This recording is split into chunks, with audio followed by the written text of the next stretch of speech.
Assalamualaikum warahmatullahi wabarakatuh. Perkenalkan, nama saya Nurdiansyah, Nurse Nurdiansyah. Saya adalah seorang perawat di salah satu rumah sakit yang sekarang menjadi rumah sakit rujukan nasional untuk menangani COVID-19 di daerah Sunter, yaitu Rumah Sakit Penyakit Infeksi Sulianti Saroso. Saya akan sedikit bercerita bagaimana keseharian saya di sana, bagaimana pengalaman saya di sana bersama teman-teman perawat khususnya. Dan saya juga salah satu dari pengurus Persatuan Perawat Nasional Indonesia daerah Jakarta Utara. Jadi saya banyak beberapa cerita dan memang sebagai perawat saya juga mengalami. Hari ini kita mengalami wabah COVID-19.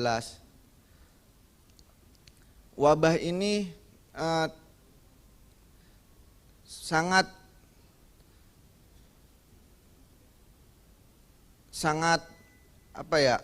sangat memberikan tekanan kepada semua lapisan masyarakat, baik itu masyarakat kelas menengah, bawah sampai kelas atas. Dan kita perawat-perawat hari ini sangat saat ini kita sangat sekali berharap kepada masyarakat bahwa sama-sama kita melakukan PSBB, melakukan anjuran-anjuran pemerintah.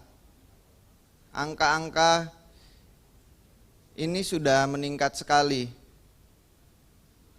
Saya sedikit mungkin bercerita bagaimana awalnya saya bisa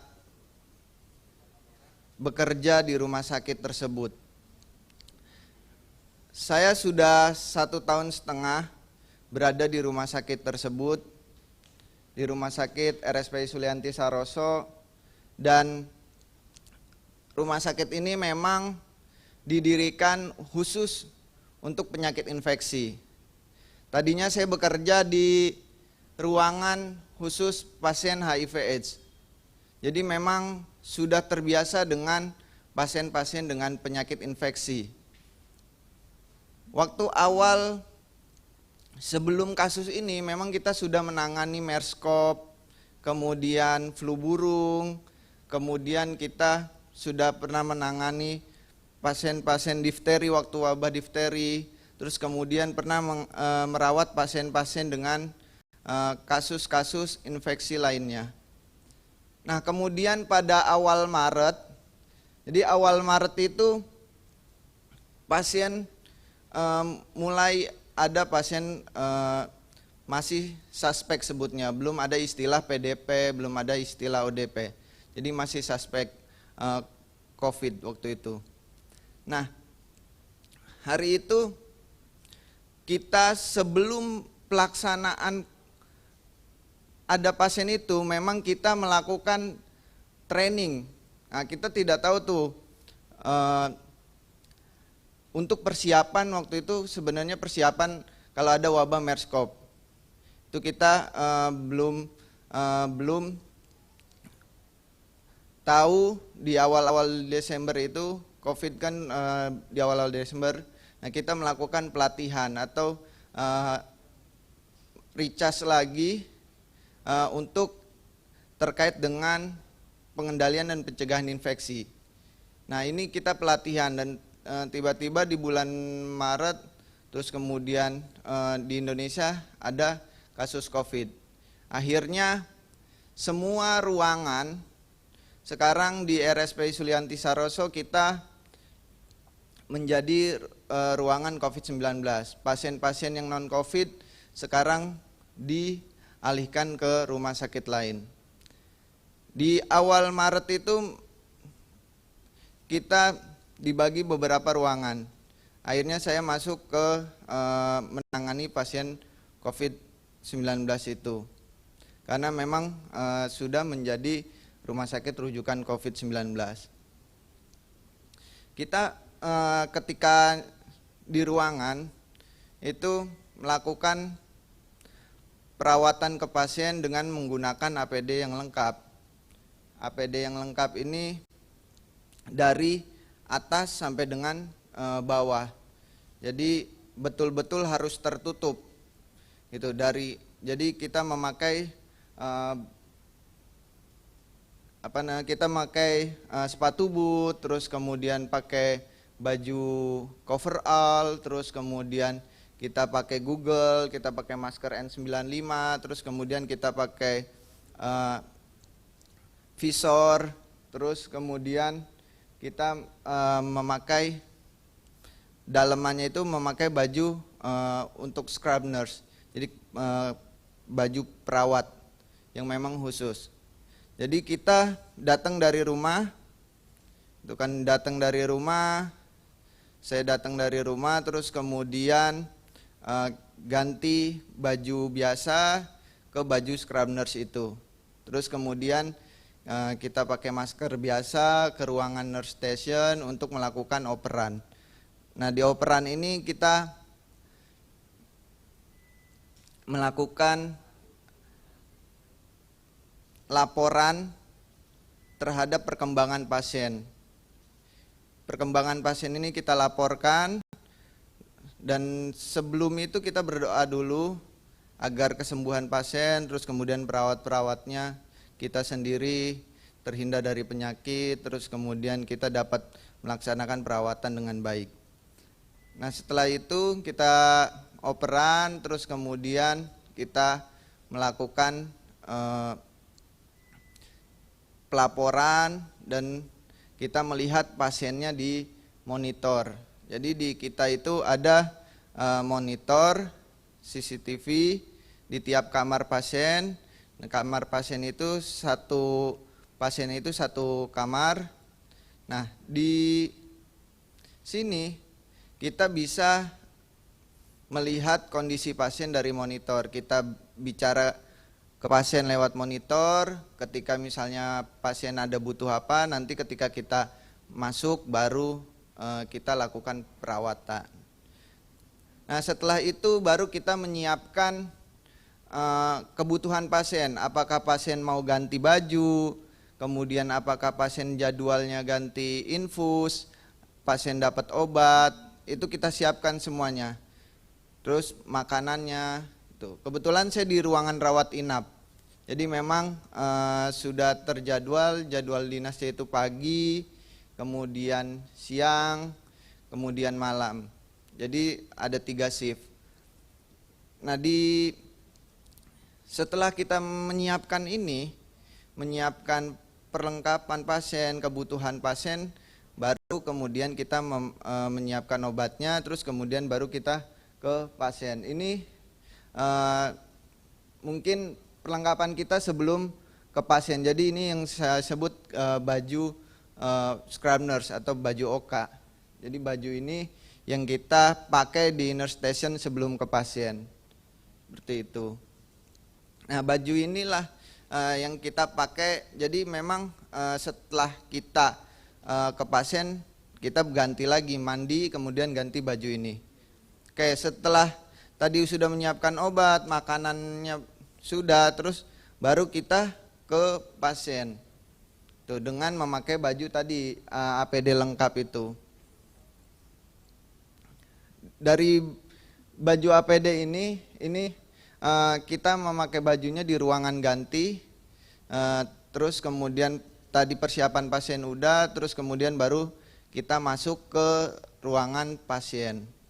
Nah, di ruangan pasien itu satu perawat ada yang 2 sampai 3, tergantung jumlah pasiennya. Tapi sekarang ini memang pasiennya full semua, kita megangnya 2 sampai 3 orang satu perawat. Tuh.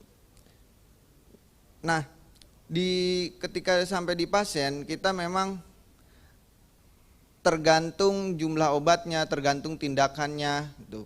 Jadi satu pasien itu bisa 1 jam. Kalau misalnya pasiennya tindakannya banyak, misalnya dia ada pasang infus, terus kemudian dia ada pemeriksaan EKG atau pemeriksaan jantung, terus kemudian kita lakukan TTV. Nah, ini yang kita lakukan ke pasien. Itu 1 jam satu pasien. Paling cepat 30 menit. Artinya ketika kita pegang pasien, bisa jadi kita di dalam itu 3 jam lebih. Dan saya pernah bisa sampai, teman saya ada yang sampai 4 jam. Karena memang ada pasiennya yang dia masih tidak berani gitu untuk kita keluar. Jadi kita betul-betul memotivasi pasien, mentalitas pasien kita kuatkan agar imunitasnya kuat. Sampai pasien itu pegang tangan kita, ketika sesak dia kan kita berikan penguatan, kita ajarkan teknik napas dalam, itu agar dia rileks. Dan kemudian kita arahkan untuk menonton hal-hal yang positif. Di kamar pasien ada TV gitu kan di kita, jadi kita anjurkan nonton-nonton hal yang positif gitu kan.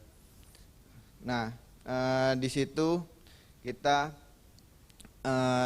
sekilas mungkin saya di ruangan pasien. Nah, seiring berjalan pasien-pasien terus bertambah, terus kemudian pasien-pasien terus bertambah. Ini kita punya banyak suka dan duka. Nah, duka yang kita alami adalah teman-teman kita banyak sekali yang mengalami stigma yang negatif. Ada teman-teman saya yang diusir dari kontrakan, terus ada teman-teman saya yang dia anaknya diasingkan dengan anak tetangganya, jadinya kalau anaknya main ke anaknya tetangga diambil anaknya tetangga itu oleh orang tuanya gitu kan, untuk tidak dekat. Seperti itu. Dan sekarang ini kita juga sekarang sudah mulai banyak teman-teman yang mengalami atau terinfeksi. Jadi sudah mulai banyak kasus-kasus yang terjadi dengan kita atau teman-teman perawat. Ada yang sudah mulai positif, ada yang dirawat. Artinya di bulan ini kita sangat sedih sekali. Beberapa teman ada yang dirawat, bahkan berita-berita yang pasien-pasien atau teman-teman yang tertular dari pasien itu ada yang meninggal, ada yang teman-teman merawat pasien COVID itu meninggal, itu ada yang tertular karena mungkin ketidakjujuran, terus kemudian ada yang mungkin tertular di luar. Jadi memang di bulan-bulan ini kita penuh dengan duka. Angka teman-teman perawat yang positif sudah semakin banyak, terus angka yang meninggal juga banyak. Jadi memang itu, makanya kita sempat memberikan pita hitam saat bekerja, itu sebagai bentuk duka kita kepada teman-teman sejawat. Harapannya kita kepada pemerintah, kepada masyarakat utamanya, mari sama-sama kita lakukan pencegahan, karena satu-satunya untuk melawan COVID ini adalah pencegahan. Dan pencegahan itu yang berada di garda terdepan adalah masyarakat, kita semua. Tuh, kita perawat, tenaga kesehatan ada di lini paling belakang ketika sudah terpaksa terinfeksi, karena memang kita sudah melakukan pencegahan dengan ketat tapi masih terinfeksi. Itu jadi masyarakat, mari kita sama-sama. Yang kedua adalah harapannya lindungi teman-teman kami dengan APD yang memang seharusnya. Jangan sampai teman-teman mencari sendiri. Mungkin pemerintah lebih tahu bagaimana APD itu yang betul, terus kemudian dan lindungi kami dari mungkin dari jam kerja ataupun rotasi. Mungkin sekarang teman-teman bekerja seperti biasa, waktunya itu dari pagi sampai malam, terus kemudian shiftnya juga biasa. Jadi kalau bisa pemerintah harapannya ada waktu, memang kita bekerja tidak seperti biasa, misalnya 14 hari masuk, 14 hari libur. Jadi karena teman-teman jujur, saya sudah sebulan lebih tidak bertemu dengan orang tua gitu kan, karena memang saya khawatir dengan orang tua saya itu karena yang memiliki penyakit komorbid. Jadi harapannya itu dan alhamdulillah pemerintah sudah memberikan penginapan untuk teman-teman sebagai transit, terus kemudian sebagai tempat untuk beristirahat. Seperti itu yang saya bisa ceritakan. Mudah-mudahan sekali lagi pesan saya kepada masyarakat, mari kita lakukan pencegahan dengan baik. Terima kasih.